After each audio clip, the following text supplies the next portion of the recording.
This is a collection of a lot of efforts by a whole lot of people. First of all, I'd like to acknowledge our administration, Tom Berman, giving us the resources to really improve what we believe our recruiting footprint. Coaches have scoured most of the country and logged a lot of hours. Also want to acknowledge Gordy Haug, our recruiting coordinator, who did a great job organizing our coaching staff and myself as we went through this year, and the assistant coaches who really spent a great deal of time on the road, countless numbers of hours on the phone, and we believe this is a result of an excellent recruiting class. College recruiting, actually, it begins a year ahead of time. Last year's class, while we were really pleased with, was a class that was pretty much cobbled together at the end. And this year is first year is a reflection of our focus and attention, and I think you're going to see the rewards in years to come. What we did last year at the beginning, before we departed, we developed what we call the Wyoming profile, the guy that we were looking for, and did a lot of research when the University of Wyoming was successful, whether it was during Paul Roach's era or Joe Tiller's era. And what we found was two things that had not changed during those years. Was a young man who really wanted to come here and get a great degree, a meaningful degree from the University of Wyoming, and then along with that win the Mountain West Conference Championship and have a laser-like focus on those 2 points. And so we believe that we've signed 23 guys that have that in mind. We were very intentional with these guys. We were very upfront. We let them know what we were looking for. The class is a little bit more heavily laden with defensive players. 14 of the 23 were defensive players. Now, we may move some guys around. There are 9 offensive players in that. But there's some guys who I think are uniquely gifted, and then there's other guys who are going to be developmental players.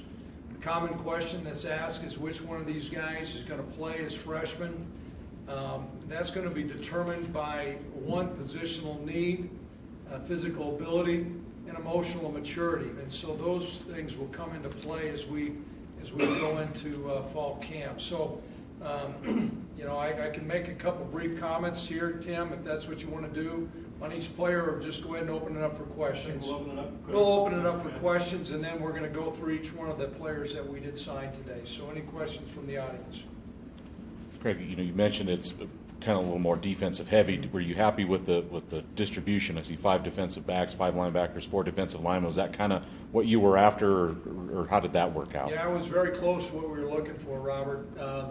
The thing that became apparent for us as our coaching staff in the Mountain West was this league is a league that it's a league that has great skill and great speed, and also a league that special teams come into play. And as you look at the body of work that we did this last year, we certainly have to improve on those areas. Special teams was a big point of emphasis for us as we went into this recruiting class, and many times those special team players are going to be players that are either safeties, corners, or linebackers. And so you'll see within this grouping not as many interior defensive players, but certainly perimeter and skill players on the back end. So we were well pleased with the guys that we attracted. Did you fill all your allotted scholarships? You still have a couple scholarships left if the dust settles or something, or sure. Where do you stand that way? We do have one left, Robert, and we'll keep that in your pocket, and we'll pull that out at the right time. Yes. Coach, you mentioned your footprint, and you talked last year about where you would like to recruit a lot. With the way things worked out, do you feel like you really hit the areas that you really want to hit in the future? Well, we certainly do. If you look through, as we go through our listing, you'll see us. We signed 2 players from the state of Wyoming, and typically maybe the University of Wyoming has always signed 1, and we doubled that number, and so we made a real point of emphasis to recruit our state. And the next area was the state of Colorado, and specifically Denver. We're well pleased with the 3 players that we signed out of Denver. And then an area that had not been hit for many years was Nebraska. We signed 2 players from the state of Nebraska. So in that initial area right there, we're well pleased. Now, we certainly went out. Oklahoma, it turned out to be an excellent area for us this year, but if you look back into the Roach eras or the Tiller eras, Oklahoma had a strong presence on our roster, and so Oklahoma has been an area which we were well pleased with. California, certainly because of the Mountain West footprint, was important to do.